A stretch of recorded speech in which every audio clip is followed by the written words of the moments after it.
aproxima, deforma, forma, descor, cor, o azul, o branco, o claro, o escuro, quebra e desfaz.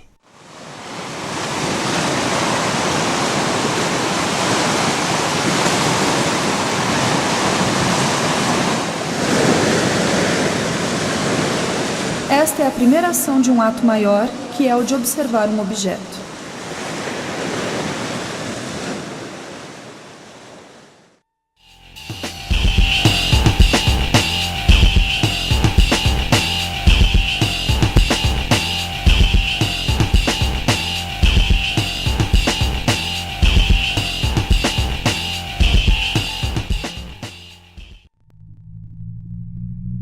O Brasil possui o mais alto índice de crescimento no que se refere ao consumo de drogas, em comparação com outros países da América Latina.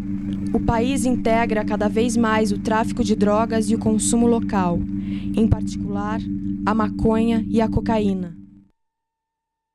Nesse período da vida, o adolescente começa, em função dessas mudanças orgânicas, ele começa a querer exercer um papel novo, um papel diferente na sociedade, e o fato é que a sociedade ainda não o reconhece como capaz de exercer esse papel, né? O adolescente, então, há aí uma questão relacionada à idade, né? No período que vai dos 12, aproximadamente dos 12 até os 20, 22, isso cria um conflito entre o que ele pode fazer, o que ele quer fazer, e o que seus pais, o que a sociedade lhe diz para fazer. E diante desse conflito, né, pode se apresentar na vida do adolescente inúmeras saídas, né? Então você tem a saída da arte, você tem a saída da cultura, você tem a saída do grupo, da tribo, né? Então o sujeito vai lá e forma um grupo onde naquele grupo ele pode exercer o que na família ele não pode. Então o pequeno grupo passa a ter como norma justamente o exercício de uma atividade que é proibida fora daquele grupo. E aliás, o passaporte para entrar nesse pequeno grupo, nessa tribo, o passaporte pode ser às vezes a roupa, pode ser às vezes um determinado estilo de vida, e pode estar aí inserido a questão também, pode ser um passaporte à droga. Uma onda cresce, aproxima, deforma, forma, descor, cor, o azul, o branco, o claro, o escuro, quebra e desfaz.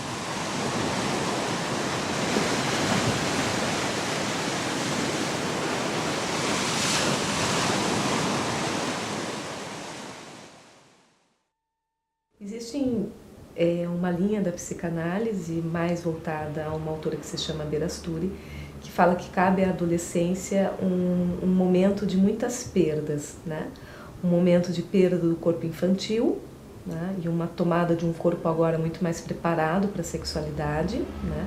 Por outro lado, também é considerado uma perda dos pais da infância, mas veja, são mudanças necessárias, então a gente não encara essas mudanças como problemáticas, né, para o desenvolvimento. A gente até acha que essas perdas são importantes, né, são necessárias de serem elaboradas pelo adolescente, porque são perdas que fazem parte da vida. As perdas, na verdade, fazem parte da vida, né, como os ganhos também. Todo ganho implica numa perda e vice-versa. Eu acho que na adolescência é uma fase em que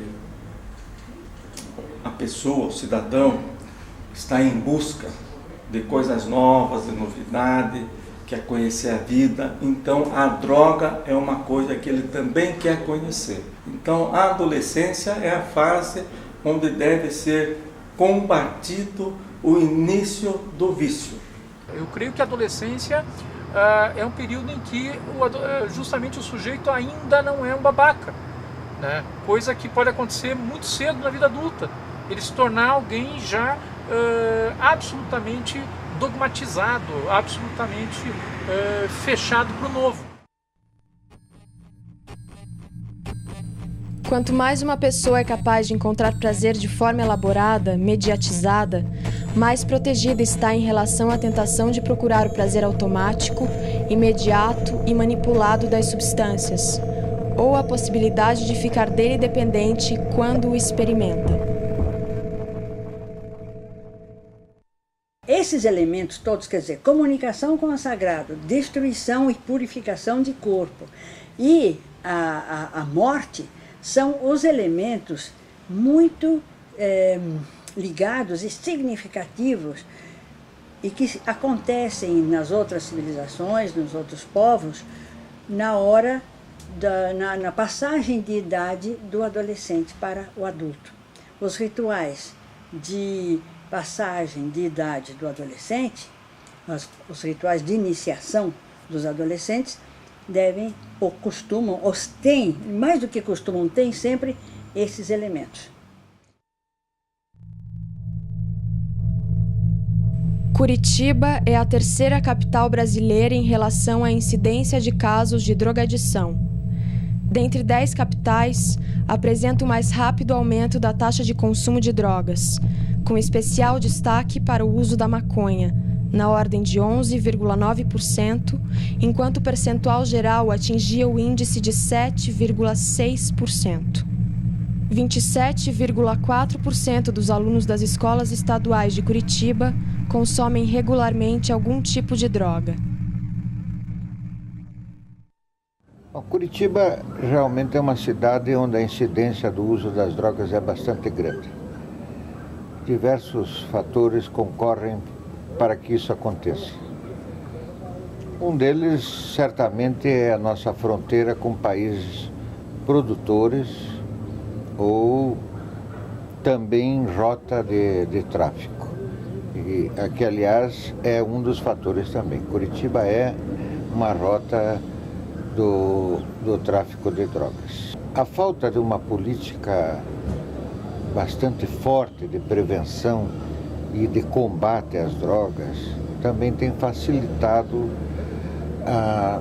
essa incidência grande de drogas, não só em Curitiba, como em todo o estado do Paraná. Há uma necessidade de que as duas coisas caminhem juntas, a prevenção e a repressão. Uma onda cresce, uma onda cresce e aproxima. Uma onda cresce, aproxima, deforma. Aproxima, deforma, forma. Aproxima, deforma, forma, descor. Descor, cor, o azul e o branco. Aproxima, deforma, forma, descor, cor, o azul e o branco. O claro e o escuro quebra e desfaz. Uma onda cresce, quebra e desfaz.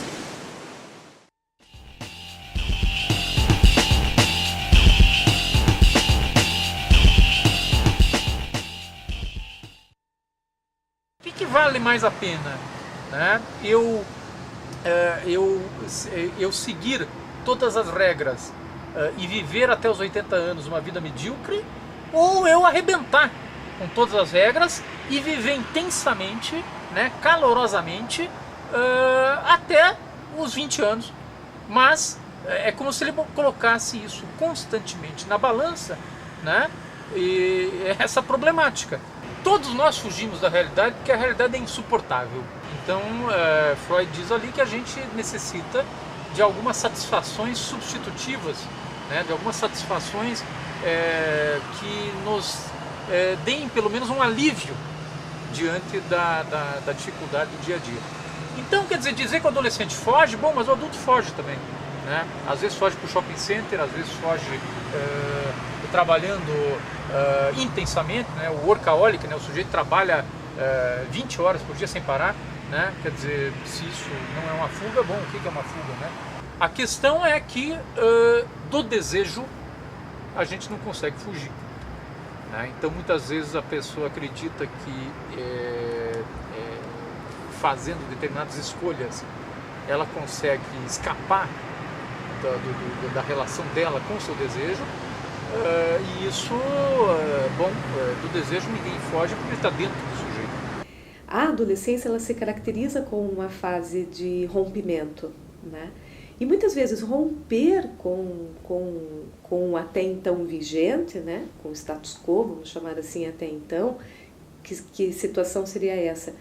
De romper com os pais, de romper com os padrões, de poder se firmar. Então, esse rompimento ele é necessário. Qual é a nossa preocupação? E que daí a gente observa essa falência da função paterna. É necessário ter um pai, vamos dizer assim, ou um representante do pai, a quem você possa dirigir a divergência, a quem você possa dirigir o rompimento, a quem você possa dirigir, reconhecer de alguma forma que esse pai é alguém que lhe deu a vida, vamos dizer assim, mãe também, né, os responsáveis por isso, mas que agora você precisa de alguma forma romper com isso, né, e ver esses pais não mais como absolutos. E aí o que a gente tem observado? Se você não tem uma função paterna que sustente isso, o adolescente de alguma forma precisa arranjar uma substituição. E aí é neste momento que eu pelo menos tenho pensado, que as drogas possam entrar como um substituto. A proposta da droga é muito tentadora porque entrou no circuito da droga uma coisa que não existia no século XVIII, no século XIX, de uma forma tão intensa, que é a indústria farmacêutica. Então você tem uma gama hoje de medicamentos apoiados pela indústria da publicidade, por exemplo, que acaba anunciando aí a pílula da felicidade, né? E que isso é muito novo, né? De tal maneira que eu penso que nós vivemos numa época em que o sintoma dominante hoje da nossa sociedade é a toxicomania.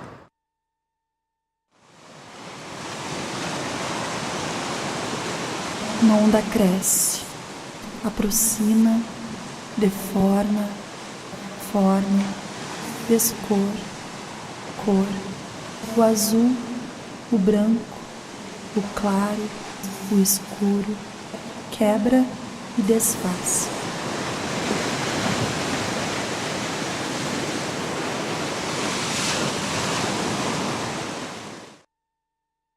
Já o usuário das drogas, né, que são chamados os toxicômanos, né, ou seja, absolutamente dependentes desta substância, né, incapazes de tentar ficar sem o uso disso, né, incapazes que eu digo tanto no sentido da dependência física gerada, né, quanto no sentido psicológico mesmo, de uma dependência absoluta, de como se ele só se reconhecesse como sujeito e como tendo um lugar no mundo a partir dessa referência, sou um toxicômano. Há uma dificuldade em poder entrar nesse ciclo da vida de ganhos e perdas, né? E a droga às vezes entra como um objeto ao qual ele está tão ligado, né, que é uma forma de enganosa, sem dúvida, uma forma imaginária, mas uma forma de tentar fazer com que esse jovem se convença de que ele tem um poder, de que ele tem uma forma de se sentir feliz. Juventude, excessos de informação, de velocidade de mudanças, de mobilidade, de valores conflitantes, individualismos, etc. Nós somos apaixonados, irascíveis, quase sempre nos deixamos levar por impulsos, principalmente os sexuais, e por estes somos levados. Nós somos volúveis, inconstantes, transitórios, incisivos, originais.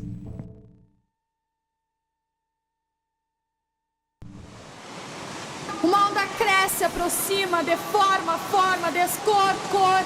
O azul, branco, claro, escuro, quebra e desface. Uma onda cresce, aproxima, deforma, forma, descor, cor. O azul, branco, claro, escuro, quebra e desface.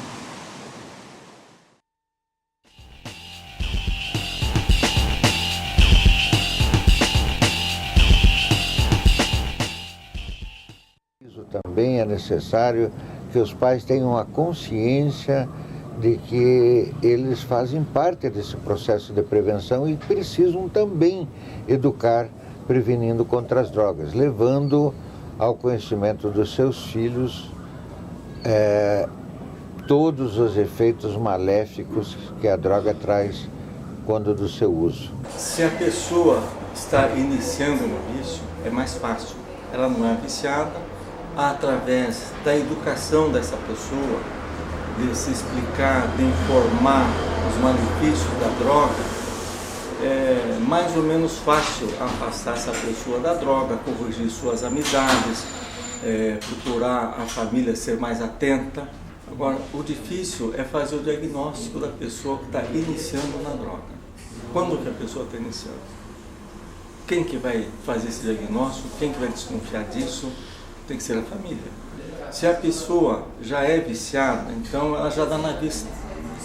Pelo comportamento, qualquer pessoa da família já pode notar que ela é drogada, os vizinhos já falam, os amigos já falam, ex-amigos vão falar, os amigos aí já abandonaram.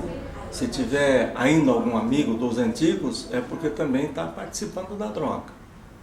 Esses casos já são mais difíceis porque a pessoa já não quer aceitar o tratamento e não se julga drogada nem viciada também. Ela acha aquilo uma coisa natural. Mas é claro que a atuação em cima de um caso e em cima do outro é um pouco diferente.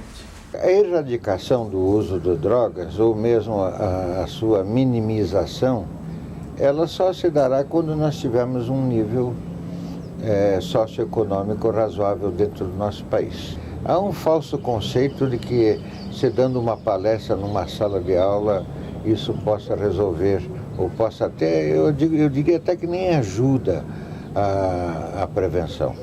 É necessário, por exemplo, quando se trata de escola, é necessário que se crie uma atmosfera permanente de prevenção, onde todos os elementos do estabelecimento do ensino estejam envolvidos. É preciso, então, que os professores sejam preparados, independente da disciplina que ele atua. Ele precisa estar consciente de que a prevenção faz parte do contexto da educação. Educar é prevenir também. Eu acredito que as escolas já mudaram um pouco o seu comportamento frente a isso e já estão iniciando uma série de ações voltadas para a prevenção. Mas poucas ainda são ações sistemáticas, né, incluídas como dentro da proposta político-pedagógica da escola. E isso se deve também pela ausência de uma política educacional de prevenção. Eu não acho que a droga supra o desejo. Eu acho que a droga promete isto, né?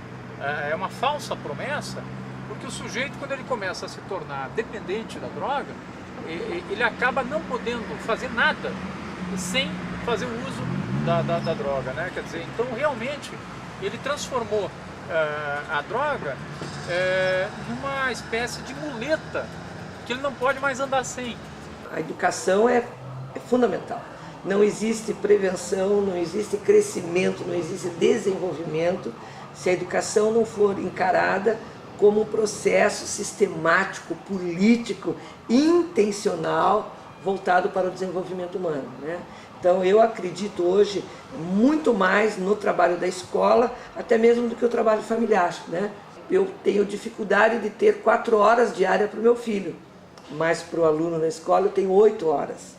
Então esse vínculo, essa permanência do aluno na escola faz com que ele tenha a possibilidade de vínculos com os educadores, com todo o esquema educacional, muito mais intenso do que às vezes que com a família, que às vezes está ausente ou que nem sempre pode dar essa atenção. Então, eu acredito na educação como uma vertente necessária e essencial para esse processo de educação. Não a educação isolada, educação como rede, fazendo parte de uma rede social, né, onde a saúde, a justiça, o conselho tutelar, a família fazem parte, mas a escola como um núcleo essencial de formação de valores, de informação, de expressão, quer dizer, um local onde os adolescentes, as crianças possam estar expressando as suas angústias, os seus medos, os seus desejos, os seus sonhos. E quem é que está combatendo a droga? Esse combate tem que ser feito na escola, nas famílias principalmente, e contar com a prevenção da polícia, a boa vontade da polícia e a eficiência da polícia também. Quem sou eu, afinal de contas, né, nesse vasto mundo? Né? Quer dizer, o que eu quero, afinal de contas, na minha relação com o outro, o que eu quero da vida, o que eu quero, qual é o meu desejo, afinal de contas, nesse cenário todo. Conhecer-se e reconhecer-se como pessoa, ao invés de simplesmente identificar-se com modelos prontos oferecidos pela sociedade de consumo, tornando-se capaz de criar e recriar seus próprios modelos, evitando possíveis ciladas provocadas pela busca de uma identidade que está no outro e não em si. Eu aprendi através da percepção de um cara maravilhoso chamado Thales Panchacon, que foi um ator, e ele dizia num prefácio de um livro que a humanidade é um grande risco, e é fato, né? Nós vivemos numa diversidade tão grande e a substância é uma coisa existente, ela não está. Então a substância, a droga como um produto ou como um artifício ou como um recurso das pessoas, ela existe verdadeiramente na natureza e não tem como acabar. E a proposta não é acabar com droga. A proposta do ser humano é fazer com que esse ser humano ele busque resolver suas dificuldades, seus conflitos ou avançar no seu autoconhecimento sem lançar mão de qualquer coisa. A nossa preocupação está voltada para a grande incidência de efeitos maléficos para a sociedade, para a degradação humana, para a degradação moral, para o verdadeiro flagelo que está atingindo a nossa sociedade, os nossos jovens. E este flagelo nos preocupa porque está às nossas portas. Nós estamos, neste momento, voltados com a ideia de alcançar, por meio deste trabalho que estamos apresentando nesta hora, alcançar a nossa juventude e os pais e os orientadores, e os professores, os educadores, de modo que este assunto seja motivo de intensa reflexão. A nossa sociedade evangélica toma esta iniciativa juntamente com os demais órgãos mantidos desta sociedade, a fim de que possamos contribuir para o crescimento moral e espiritual da nossa juventude.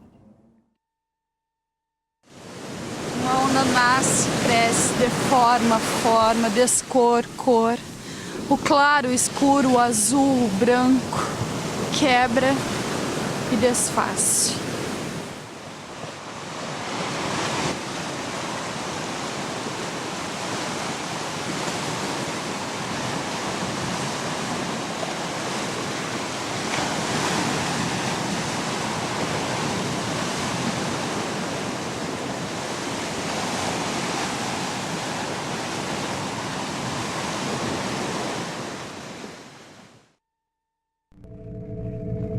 Mas é a ideia de reunir aquilo que nunca antes sonhamos que faz brilhar a sugestão nova diante da nossa contemplação.